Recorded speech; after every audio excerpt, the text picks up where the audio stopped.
À l'époque du prophète alayhi salam, il y a une femme qui a volé. Et cette femme devait être sanctionnée par le prophète alayhi salam.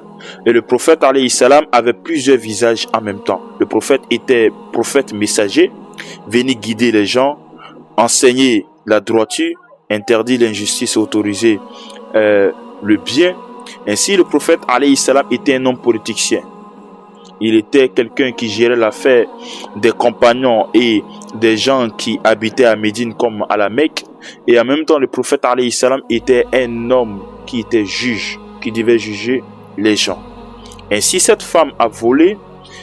Elle devait être sanctionnée par la loi islamique, mais sa famille ne voulait pas. Sa famille s'est promenée de fond en comble pour que le prophète alayhi salam fasse tomber la sanction, mais en vain. Ainsi, ils sont partis voir l'un des compagnons du prophète alayhi salam pour que lui, il intercède auprès du prophète alayhi salam et pour que le prophète fasse tomber la sanction. Et ce compagnon s'appelle quoi? Il s'appelle Zayd ibn Harissa. C'était un noir. Ainsi, ils sont partis le voir pour qu'il intercède auprès du prophète. C'est-à-dire, pour aller dire au prophète, vraiment, c'est une sœur, on la connaît, voilà, elle fait partie de nous, par exemple, faut laisser tomber, n'applique pas la loi ciel, tu vois. Ainsi, Zayd ibn Harissa, par amour, intercède auprès du prophète alayhi salam, il parle au prophète alayhi salam, et le prophète l'écoute, et après avoir écouté Zayd ibn Harissa, alors le prophète se met en colère. Le prophète lui dit non, ça se passe pas comme cela. La loi c'est la loi, on doit l'appliquer sur tout le monde. Et le prophète regroupe tous les musulmans et il fait un khutbah, il fait un discours. Il dit aux musulmans, ce qui a détruit les gens qui ont passé avant vous, c'est parce qu'ils appliquaient la loi si des faibles et ils laissaient les forts. Moi, le prophète alayhi salam, je suis venu appliquer la loi, je suis le législateur. Ainsi, même si ma fille a commis quelque chose de mal, je vais la sanctionner. C'est-à-dire, même si ma fille, elle vole, je vais couper sa main. Ainsi, le prophète alayhi salam nous démontre A plus B ici que la loi doit s'appliquer sur le faible contre le fort.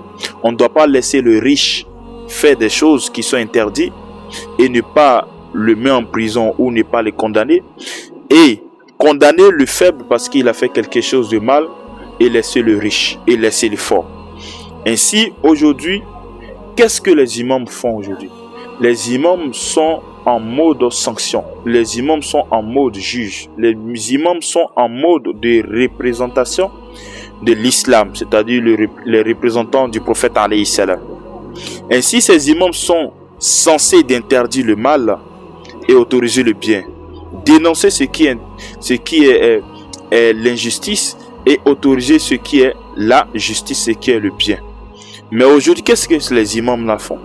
Les imams là sanctionnent, c'est-à-dire ils accusent, ils interdisent ceux qui sont faibles, qui font le mal, c'est-à-dire qui volent, qui font des braquages, et ils laissent les dirigeants qui volent, qui sanctionnent et qui font l'injustice, qui est 10 fois plus grand que ce que le faible il fait, et qui accuse seulement les faibles.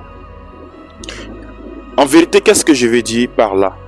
En vérité, il y a deux spoliations, c'est-à-dire voler, piller les gens. Ce que nous on connaît, c'est ce que les gens font dans le quartier, c'est-à-dire les petits vols, les petits braquages. Ça, ce n'est rien.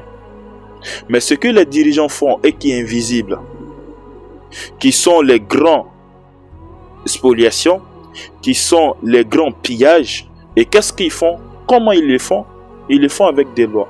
Ils prescrivent des lois pour pouvoir arracher une somme d'argent ou pour pouvoir arracher des propriétés à des personnes qui sont faibles et les donner à des personnes qui sont riches, qui sont forts.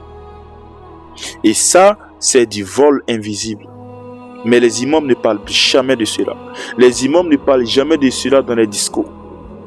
Au fait, ils font le contraire de ce que le prophète alayhi salam a enseigné. Le prophète appliquait la loi sur les forts comme les faibles. Mais aujourd'hui, les musulmans, qu'est-ce qu'ils font les imams? Ils appliquent la loi sur les faibles et ils laissent les riches, les gouverneurs. Et pourquoi ils les font? D'autres c'est parce qu'ils sont corrompus. D'autres c'est parce qu'ils sont des hypocrites. D'autres c'est parce qu'ils ont peur des dirigeants. D'autres c'est parce qu'ils ont peur de la vie. Parce que s'ils parlent, ils seront assassinés ou peut-être ils vont les tuer quelque part. Ainsi, voici quelques erreurs que les imams font. Si vous voulez interdire le mal, interdisez ceux qui sont en haut et vous allez voir que ceux qui sont en bas vont tomber toutes seuls. Coupez la tête du serpent et le reste tombe. Alors n'accusez pas seulement les faibles. Parlez aussi des dirigeants, des tyrans, ceux qui fabriquent des lois pour piller les pauvres, ceux qui fabriquent des lois pour détruire des maisons, pour donner la propriété de quelqu'un à l'autrui qui n'a pas fait des efforts. Ainsi, il y a beaucoup de choses à dire. Sur ce, on se verra à la prochaine vidéo, Inch'Allah. N'oublie pas de liker la vidéo et à t'abonner et à partager cette vidéo au maximum pour me soutenir. Sur ce, à la prochaine.